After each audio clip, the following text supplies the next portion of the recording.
So do you think Donald Trump is thinking about the consequences for the millions of women who will be living in medical deserts? Does anyone think he has the emotional maturity and foresight to come up with a plan to protect us? Y'all, we are teetering on the edge. Even before these state bans, America was already lagging behind every other wealthy nation on measures like maternal mortality and paid leave. Michelle Obama unleashes scathing critique of Trump, calling him a convicted criminal, corrupt landlord, and sexual offender in one of her most forceful public addresses to date. Former First Lady Michelle Obama delivered a powerful takedown of Donald Trump, describing him as a convicted criminal, an unscrupulous property owner, and a predator legally found responsible for sexual misconduct. Appearing unexpectedly at a Democratic fundraising gala in Chicago, Obama's unusually sharp commentary, particularly from someone who has mostly stayed out of direct political combat since leaving the White House, marks a significant shift in Democratic strategy. Her remarks aim to frame the 2024 election as a fundamental moral crossroads for the nation. During her 40-minute address, she systematically criticized Trump's personal history and professional conduct before an audience of 500 major donors. "We must stop pretending this is business as usual," she said, her typically calm delivery replaced by unmistakable outrage. This individual has been found guilty in court for financial crimes. A jury held him accountable for sexual assault. His companies have faced penalties over and over for taking advantage of working families. These are not accusations, they are proven facts within our legal framework. The room erupted into applause as she listed Trump's extensive legal troubles, including his 34 felony convictions in New York's hush money scandal, the $83.3 million judgment in the E. Jean Carroll defamation lawsuit, and the $355 million civil fraud ruling for artificially inflating property values. What made Obama's comments especially noteworthy was her choice to link Trump's legal entanglements to his long history of mistreating vulnerable communities, dating back decades before his political career. "This is someone who built his empire by preying on those with fewer resources," she stated, highlighting Trump management's to lawsuits from the Justice Department in the 1970s for discriminatory rental practices against black tenants. When they couldn't hide their bias, they did it openly, charging black applicants higher deposits and steering them towards specific buildings, she declared. That's who he's always been. Drawing from her personal experience with racism growing up on Chicago's South Side, Obama portrayed Trump's actions as part of a continuous pattern of exploitation. Her most poignant words came when she addressed Trump's sexual misconduct cases, referring to the E. Jean Carroll verdict, where a jury found Trump liable for both abuse and defamation. Obama's tone softened to a near whisper. "Your daughter, your sister, your friend experiencing an assault, only to be mocked publicly for having the courage to speak out. ****. Now consider that this man could once again hold the highest office in the nation." According to attendees, the room fell into a stunned silence during this deeply personal portion of her remarks. Political commentators quickly identified Obama's speech as a deliberate escalation in the Democratic campaign's approach heading into 2024, while President Biden has generally refrained from spotlighting Trump's criminal convictions. Instead, to emphasize policy differences, Michelle Obama's recent comments opened the door for Democrats to center the campaign on character issues. "This is the green light moment," noted Democratic strategist Liz Smith. "When someone with Michelle Obama's integrity and typically measured demeanor takes this kind of stand, it creates political cover for every Democrat down the ballot to do the same." The Trump campaign reacted within hours. Senior advisor Jason Miller dismissed Obama's remarks, labeling her a disgraced former First Lady craving attention. Yet Republican circles appeared visibly shaken by the unexpected critique from a figure who, according to the latest Pew Research findings, enjoys a 68% national approval rating, including favorable views from 45% of Republican respondents. Since 2016, Michelle Obama has carefully maintained an image above the partisan fray, which makes her decision to speak out now particularly impactful. Her criticisms are difficult to dismiss as ordinary political attacks. Historians have also weighed in, describing her intervention as a reflection of the unprecedented stakes in the 2024 election. "We've never seen a major party candidate run for president while simultaneously holding the legal status of convicted felon and court-confirmed sexual abuser," said presidential historian Michael Bashlow. Obama's speech is already being recognized as the moment Democrats fully committed to making Trump's personal conduct, not just policy, a central argument for disqualification, though she never explicitly mentioned President Biden. Her address also functioned as a clear signal of support for his re-election. Rather than naming Biden directly, she framed the stakes of the election as a fundamental moral decision between decency and corruption. "This isn't about typical partisan politics," she concluded. "It's about whether we abandon the shared moral codes that keep our society intact. And on that, there is no room for neutrality." The room responded with a standing ovation, and Obama's team later confirmed that her appearance helped raise $3 million for the Biden Victory Fund, a measurable demonstration of her influence. However, the greater impact of her remarks may lie in how they reshape the political landscape. Democrats are now armed with both a language and moral positioning to make Trump's legal troubles a defining theme of the campaign, rather than a footnote. Despite Trump maintaining leads in several crucial swing states, Obama's aggressive stance suggests that Democrats believe the character debater than solely policy issues may be their most persuasive weapon as the election approaches. Her speech underscores the unique role Michelle Obama still plays in Democratic politics. Although she has consistently declined to run for office herself, her ability to deliver moral *** arguments with both emotional depth and surgical precision that remains unparalleled within the party.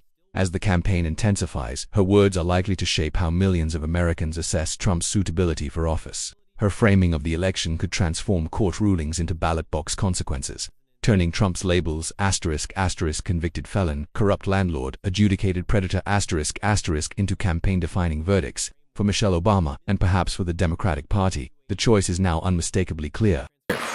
Mostly men who have no clue or do not care about what we as women are going through, who don't fully grasp the broad-reaching health implications that their misguided policies will have on our health outcomes. The only people who have standing to make these decisions are women with the advice of their doctors. We are the ones with the knowledge and experience to know. In a powerful and emotionally charged address, former First Lady Michelle Obama delivered what is likely to be one of the most pivotal speeches of the 2024 election cycle ***, casting the presidential race as a critical fight for the future of American democracy and the preservation of long-earned civil rights. Speaking to a crowd of 3,000 supporters in Philadelphia, the symbolic birthplace of the nation's democracy, Obama set aside her usual cautious tone, instead. She presented a stark warning about Donald Trump's threat to America's foundational principles, urging citizens to treat this election as a defining historical moment that calls for extraordinary civic engagement. Each generation reaches a point when it must decide the legacy it wants to leave behind for the next, she proclaimed, her voice breaking slightly with emotion as she stood in front of a minimalist backdrop displaying the preamble to the Constitution. This November, that responsibility belongs to us.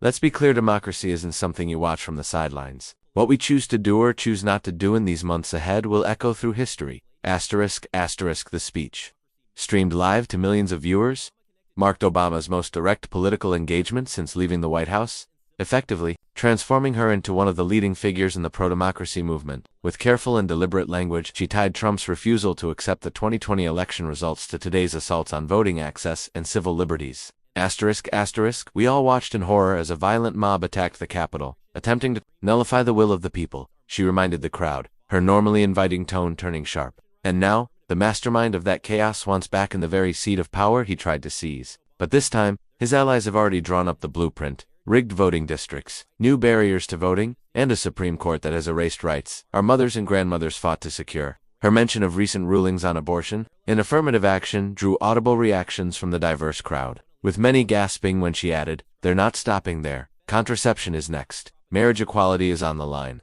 Even the right to vote itself is under threat." What set this speech apart from her past political statements was its fearless engagement with the dangers of racial authoritarianism. Obama drew direct parallels between Trump's rhetoric and historical attacks on civil rights. When a leader describes immigrants as vermin, calls our cities rat-infested, or shares propaganda rooted in Nazi ideology, those aren't just insults, they're echoes of humanity's darkest eras, she warned.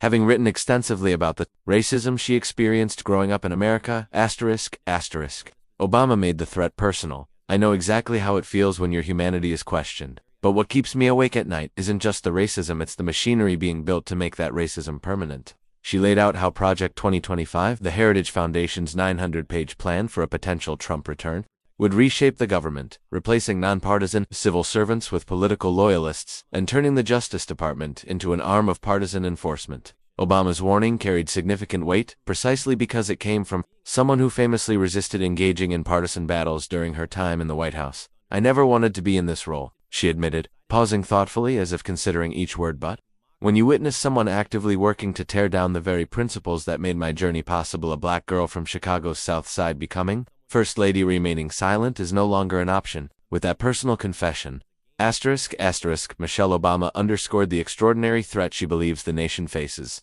echoing recent polling that now places the defense of democracy as voters' top concern.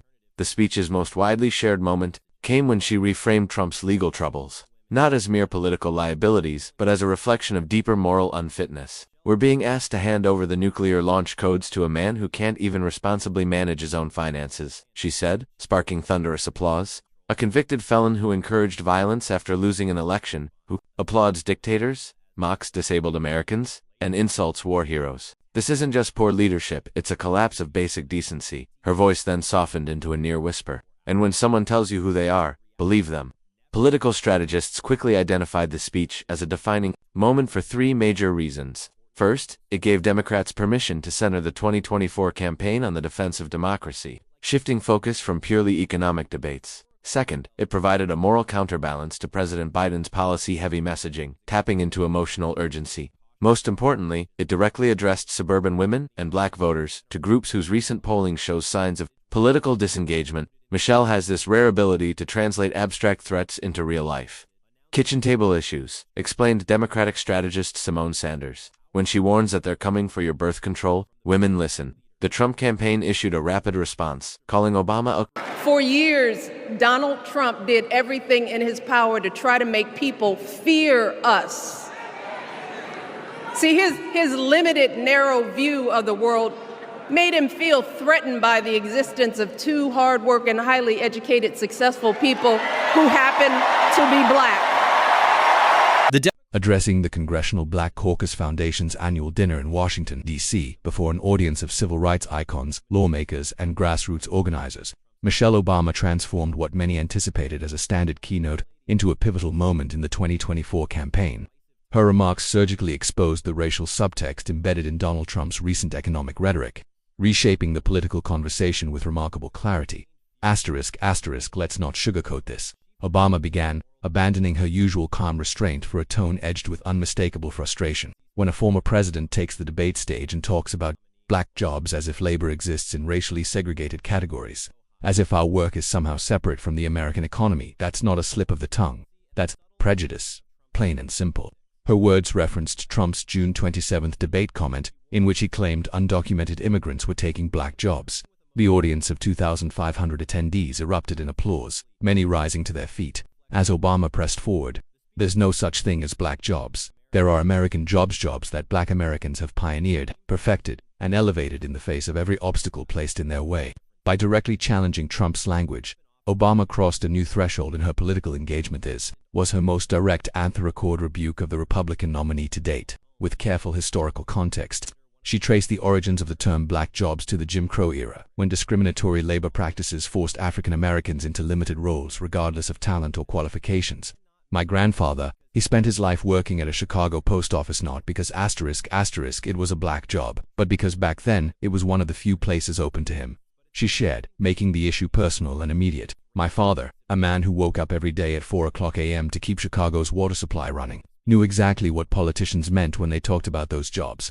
And now, decades later, we're hearing the same tired rhetoric, just wrapped in new packaging. Obama then dismantled the economic falsehood underlying Trump's claim, pointing to Bureau of Labor Statistics data that show black Americans contribute across all industries, from 8.7% of physicians and surgeons to 11.3% of software developers. To suggest that black workers only fill the roles others reject isn't just offensive, it's factually wrong, she asserted before pivoting sharply to Trump's own discriminatory past. This is coming from a man whose company was sued twice by the Department of Justice for refusing to rent to black families, who launched his political career by promoting birther lies, and who once thought, "What do you have to lose?" was outreach to our community.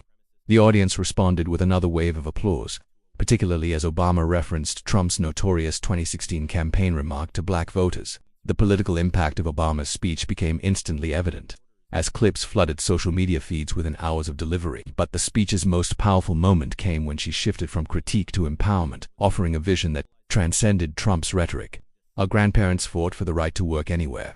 Our parents proved we could succeed everywhere, she declared. Now watch us lead, whether it's in boardrooms, in laboratories, in Congress, and, yes, even in the Oval Office. This seamless transition from confronting racism to celebrating black excellence embodied what political strategists now call the Michelle Obama playbook.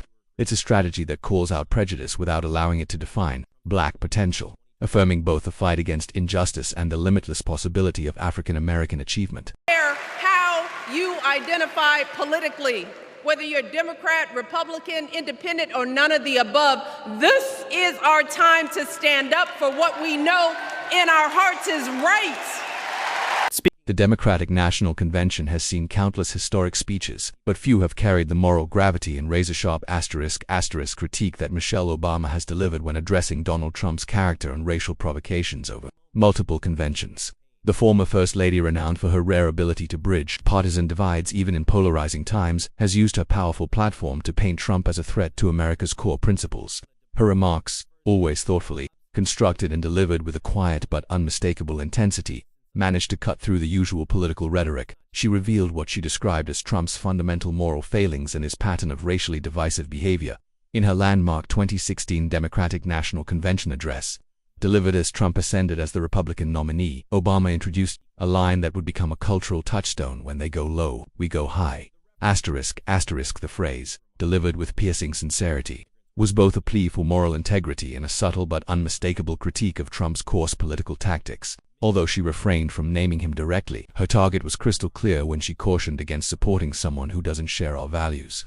Her voice quivered with emotion as she continued, "Someone who is cruel, who behaves like a bully, that is not someone who represents what this country is supposed to stand for." The speech, watched by 28 million Americans, marked a significant shift in campaign rhetoric. For the first time, a major Democratic figure framed the election primarily in moral terms, rather than strictly along policy lines. By the time of the 2020 convention, with Trump occupying the Oval Office and the nation's racial tensions at a breaking point, Obama discarded all nuance. Speaking from a rose-adorned sitting room in the home she once shared as First Lady, she delivered what many historians now regard as one of the most damning character indictments in modern political history. "Donald Trump is the wrong president for our country," she said, her tone calm but laced with undeniable urgency. "He cannot handle this moment because he has already shown he lacks both the character and the competence to lead." Her speech methodically deconstructed Trump's leadership during both the pandemic and the summer of racial justice protests. However, the most enduring impact came when she directly addressed Trump's long pattern of stoking racial division. "Let me speak plainly," she said, leaning forward as if sharing a confidential warning with millions of viewers. "For too long we've looked the other way when it comes to racism and sexism. We've shrugged off bullying and cruelty as just part of politics. But when we accept this behavior, when we elevate leaders who act on these dark impulses, we become part of the problem." Her words targeted Trump's record of racial discrimination in housing, his infamous both sides response to Charlottesville, and his public attacks on women of color in Congress. In a rare move, Obama drew from her own lived experiences, something she typically avoided in political speeches. "I wake up every morning in a house that was built by enslaved people," she said softly, setting the stage for a deeply personal reflection. "And I watch children being ripped away from their families at the border.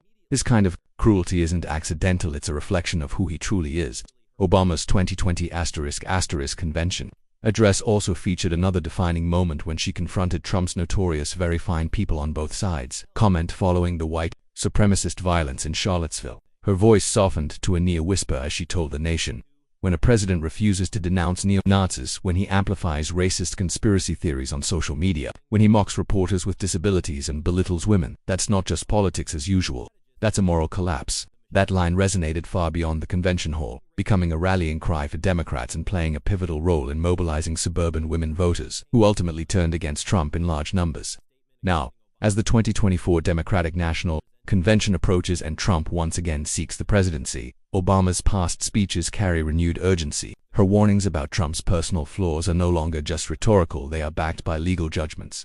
His recent felony convictions, sexual assault liability, and fraud penalties now give her past critiques the weight of judicial confirmation. The arc from her 2016 caution about bullying to her 2020 denunciation of racism seems less like political rhetoric and more like foresight. What made Obama's critiques especially powerful was the fact that they were rooted in shared moral values, not in partisan rivalry. She consistently framed her opposition to Trump in the context of what we teach our children and who we aspire to be as a nation. This framing allowed her message to transcend party lines, reaching not just Democrats but also disillusioned Republicans and independents.